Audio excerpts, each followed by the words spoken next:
ಬಿಹಾರದ ಎಲೆಕ್ಷನ್ ಏನಿಲ್ಲ ಅವರು ಬದಲಾಗ್ತಾ ಇದ್ದಾರೆ ಅನ್ನುವಂಥ ಮಾತುಗಳು ಕೇಳಿ ಬರ್ತಾ ಇದ್ದಾವೆ. ಹೀಗಾಗಿ ಅವರು ಇವ್ರಿಗೆ ಸಪೋರ್ಟ್ ಮಾಡ್ತಾರ ಅನ್ನುವಂಥದ್ದು. ಯಾಕಂದ್ರೆ ಎನ್ ಡಿ ಎ ಅಭ್ಯರ್ಥಿ ಅಂತ ಹೇಳಿದ್ದಾರೆ ಇವರು. ಆದ್ರೆ ಎನ್ ಡಿ ಎ ಇನ್ನುಳಿದ ಪಕ್ಷಗಳಿಂದ ಯಾರನ್ನು ತೊಗೊಂಡಿದ್ದು ಬಿ ಜೆ ಪಿ ಅವರನ್ನು, ಅದು ಆರ್ ಎಸ್ ಎಸ್, ಕಟ್ಟರ್ ಆರ್ ಎಸ್ ಎಸ್ ಅನ್ನು ಅವರು ತೆಗೆದುಕೊಂಡಿದ್ದರಿಂದಾಗಿ ಇವರು ಎಷ್ಟರ ಮಟ್ಟಿಗೆ ಉಳಿದ ಪಕ್ಷಗಳು ಇವ್ರಿಗೆ ಸಹಕಾರ ನೀಡ್ತಾರೆ ಅನ್ನುವಂಥದ್ದು ಒಂದು ಮೊದಲೇ ಹಂತದ ಚರ್ಚೆ.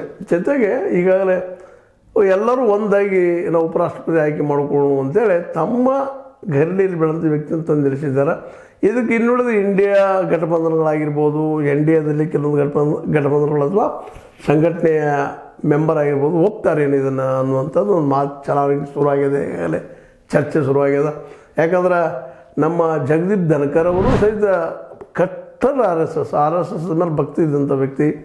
ಜೊತೆಗೆ ಮೋದಿಯವರ ಏನಪ್ಪ ಅಂತಂದ್ರೆ ಮಾತುಗಳನ್ನು ಮೀರಿದಂಥ ವ್ಯಕ್ತಿ. ಅಂಥವ್ರದಾಗ ಹೀಗಾಗಿ ಒಂದು ಯಾವುದೋ ಕಾರಣಕ್ಕಾಗಿ ಹೊರಗೆ ಹೋದ್ರು, ಅದು ರಗಡ ಸಾಕಷ್ಟು ಪ್ರಶ್ನೆಗಳು ಆದವು, ಅದರ ಸಲುವಾಗಿ ಚರ್ಚೆನೂ ಆಯಿತು. ಅದಕ್ಕೆ ಇವತ್ತಿನವರೆಗೂ ಜಗದೀಪ್ ಧನ್ಕರ್ ಯಾವ ಉತ್ತರ ಬಂದಿಲ್ಲ.